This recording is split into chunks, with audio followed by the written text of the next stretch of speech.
So ito guys, andito na tayo sa ATM machine. I-try na natin gamitin yung GCash Visa card. Okay.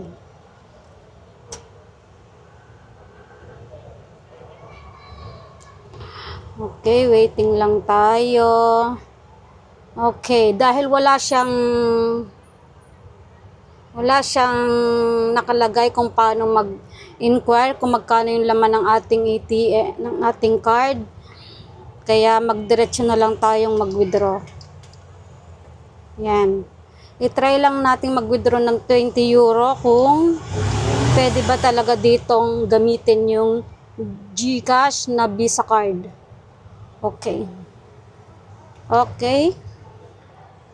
Yan, proceed with conversion. Proceed with no conversion. Proceed with conversion tayo.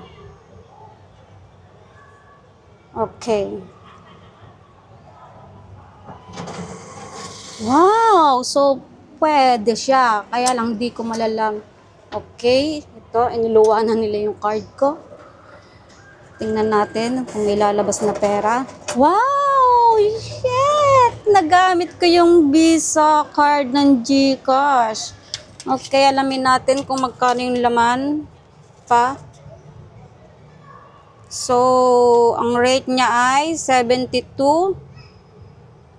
Ang nakalta sa akin ay 1,445. Yung 20 euro, 1,445 sa pesos. And then, hindi ko alam kung magkano pa yung total amount ng pera ko dito. Hindi, labo kasi ng mata ko eh. Hindi ko makita. So, ayan guys. Yan na yun. Okay.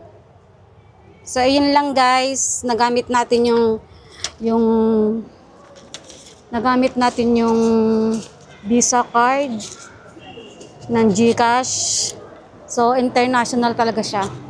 Kaya nakakatuwa. Kahit saan ka magpunta, pwede mo siyang gamitin.